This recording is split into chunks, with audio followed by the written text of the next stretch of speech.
네, 윤석열 대통령 구속 취소가 됐습니다. 많은 사람들이 놀라고 있는데요. 과연 윤석열 대통령 구속 취소가 탄핵 심판에까지 영향을 미치지는 않을지 사람들이 노심초사하고 있고 또 회의가 열리고 있는 이런 모습인데요. 오늘 제가 준비한 자료를 가지고 같이 한번 살펴보도록 하겠습니다. 윤석열 탄핵 기각까지 이 취소 판정이 가져올 파장에 대해서 한번 살펴볼 텐데요. 아마 여러분들께서 여러 가지를 짐작하고 계시겠지만 과연 이 구속 취소가 어떤 것을 가져올지 윤석열 대통령 지지자들에게는 아주 환호를 가져왔고요. 윤 대통령 반대자들에게는 탄식을 가져왔습니다. 법원이 왜 이런 결정을 내렸을까요? 그리고 이 결정은 현재의 탄핵 심판에 어떤 영향을 미칠 것인가 이 두 가지만 살펴보도록 하겠습니다. 일단 구속 취소 사유를 보니까 한 세 가지 정도로 정리가 돼요. 윤석열 대통령에 대한 구속 취소를 지기현 부장 판사가 했는데 첫째는 구속기간이 만료된 상태에서 기소된 것이다. 말하자면 구속기간 날짜를 검찰에서 계산 잘못한 것으로 보고요. 그것이 아니더라 하더라도 구속 취소 사유가 인정된다고 봤습니다. 이 판사는 구속 취소 사유를 인정하고 있습니다. 그리고 마지막으로는 절차의 명확성을 기하고 수사 과정의 적법성에 대한 의문의 여지를 해소하는 게 바람직하다. 이렇게 결론을 내리면서 구속 취소를 했습니다. 자, 어떻든 이 법원의 구속 취소는 우리 사회에 큰 파장을 가져왔는데요.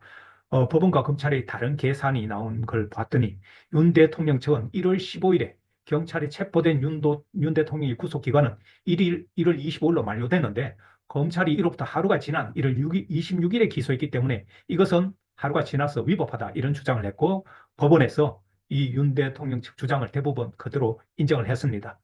윤 대통령 측에서 영장실질심사에 소요된 시간과 분단위로 계산하면 구속기한이 25일까지라고 주장을 했고 이것을 법원에서 인정한 것입니다. 자, 그렇다면 검찰이 이제 계산을 잘못했다 이런 책임을 지게 돼 있는데요. 현재 법무부는 검찰이 즉시 상고하면 윤 대통령이 석방되지 않는다 그런 입장인데 이미 계산 잘못, 산수를 잘못했다는 검찰의 항고 여부가 이제 변수로 남았습니다.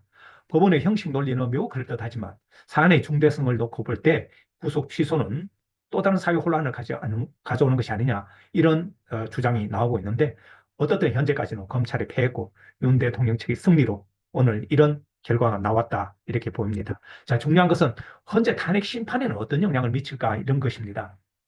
자, 영향을 미칠 것이라고 보는 쪽은 보수가 재집결하게 되고 헌재도 엄청난 압박이 될 것이고 이것은 결국은 만장일치가 되지 않고 탄핵 기각으로 연결될 것이다. 이렇게 보는 시각이 있고 영향이 별로 없을 것이다. 이미 헌재 심판은 끝났고 사실상 이제 심판 날짜만 찾고 있는데 그 이유는 탄핵 사유가 명백하기 때문에 그렇다.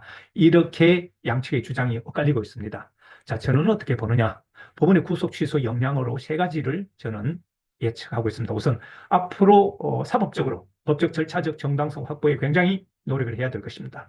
향후 사법적 절차의 엄격성을 더욱 요구하게 될 것이고 검찰이나 공수처의 수사와 또 수사의 절차적 정당성을 굉장히 따지게 될 것입니다. 두 번째는 산수가 안 되는 공수처장, 검찰총장 사퇴 논란이 아주 거세질 것으로 보이고요. 세 번째는 헌재의 탄핵 결정에는 영도 영향이 없을 것이다.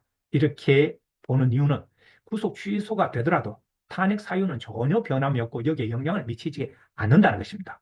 그리고 또한 대통령실에 복귀해도 헌법재판소에 흔들 혹은 요리할 그런 힘을, 리더십을 윤 대통령이 상실했기 때문에 사실상 자유 몸이 되더라도 수족들이 잘려나가고 수족들이 힘을 못 쓰기 때문에 헌재 탄핵 결정에는 영향이 없을 것이라는 것입니다. 자, 이제 시간이 해결해 줄 것입니다. 여러분들께서는 어떻게 생각하는지 지켜보시죠.